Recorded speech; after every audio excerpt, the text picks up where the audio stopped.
Blood pressure is decided by cardiac output times total peripheral resistance, where peripheral means everything in our body except the brain.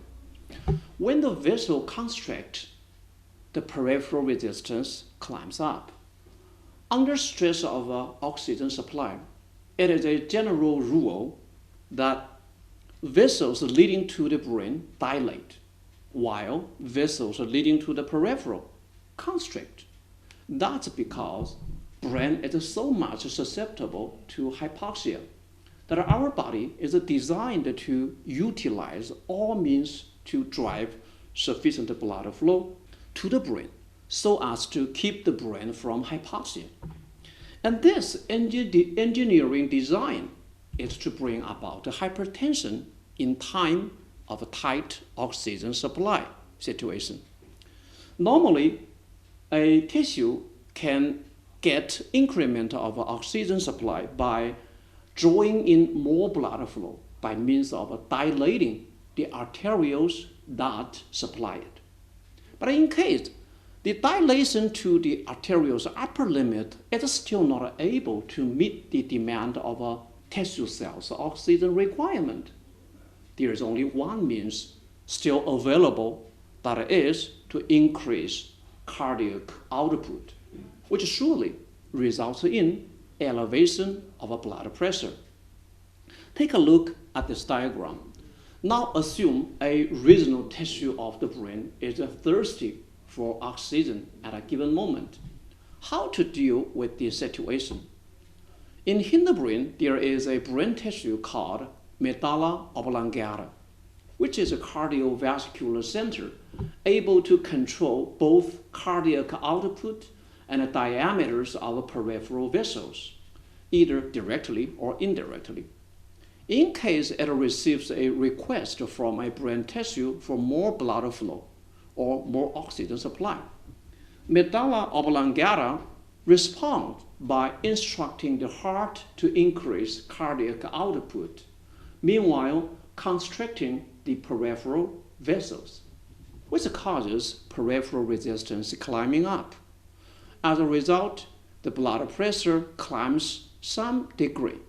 See this equation here, increase of peripheral resistance and an increase in cardiac output, resulting in elevation in blood pressure.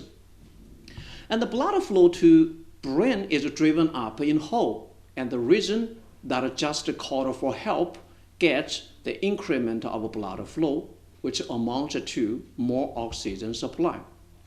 In this scenario, blood pressure climbs a certain degree, not necessarily high enough to make incidence of hypertension. But by this mechanism, it is possible for formation of a hypertension depending on such factors as the magnitude of oxygen deficit of the tissue in the moment, oxygen delivery efficiency of the blood, or whether there is a microcirculation disturbance or not. First, when RBC quality is poor enough, blood is very inefficient in delivering oxygen, which means to deliver normal amount of oxygen, it requires a far more than normal quantity of blood flow. Therefore, without a hypertension-inducing big quantity of cardiac output, it is not possible to meet the oxygen demand of the brain.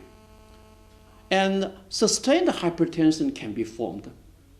See, the mechanism of hypertension is very simple. The cause in this case is simply RBC quality poor enough.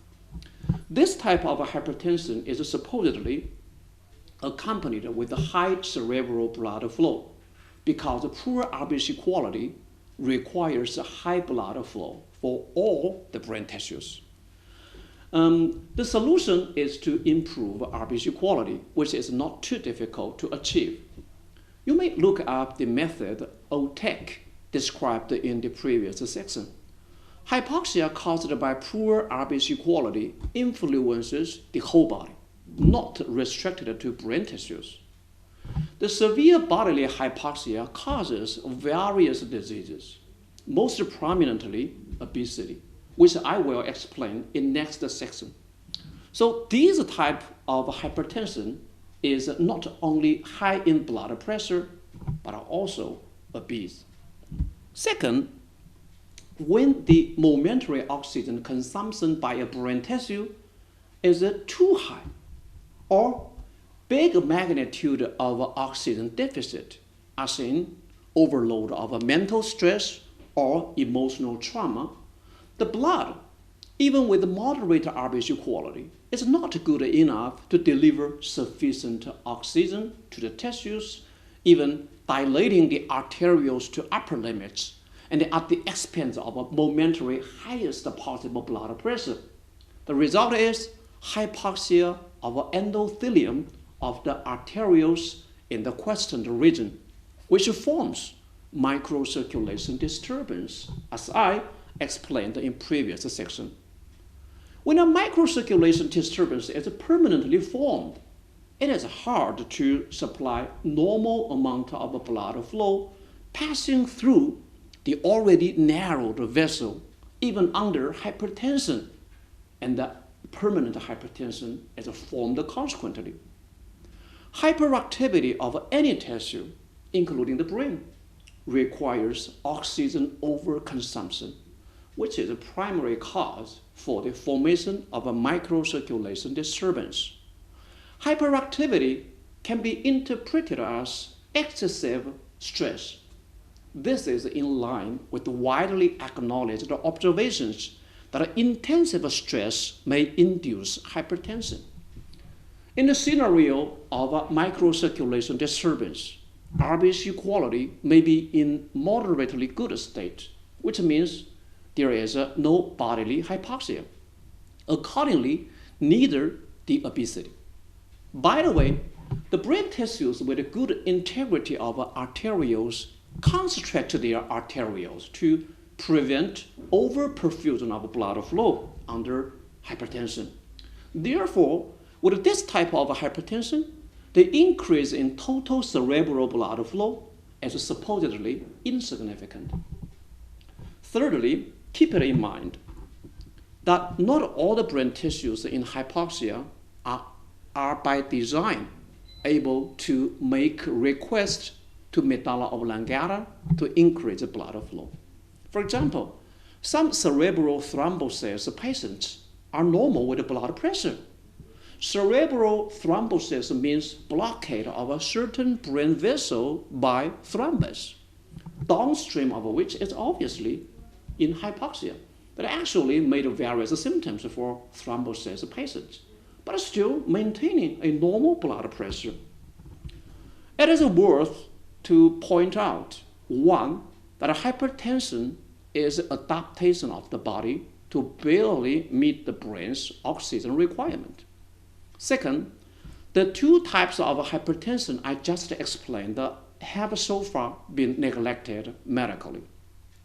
Why in the world the present clinical practice have not found the types of hypertension walking these pathways? The answer is because clinical practice neglected these types of hypoxia caused by either poor RBC quality or microcirculation disturbance. Accordingly, to my observations in the past 11 years, hypertension, as described above, truly exists, and the population is probably vast, given the fact that people with poor quality RBC or microcirculation disturbance are significant in number. And I believe these types of hypertension very likely coincide with the so-called primary hypertension, which so far is unknown of its cause. For more information, you may visit my website here, zhuchengtai.net. Next, let's move on to the next section, hypoxia on obesity and diabetes mellitus, which is a quite big subject.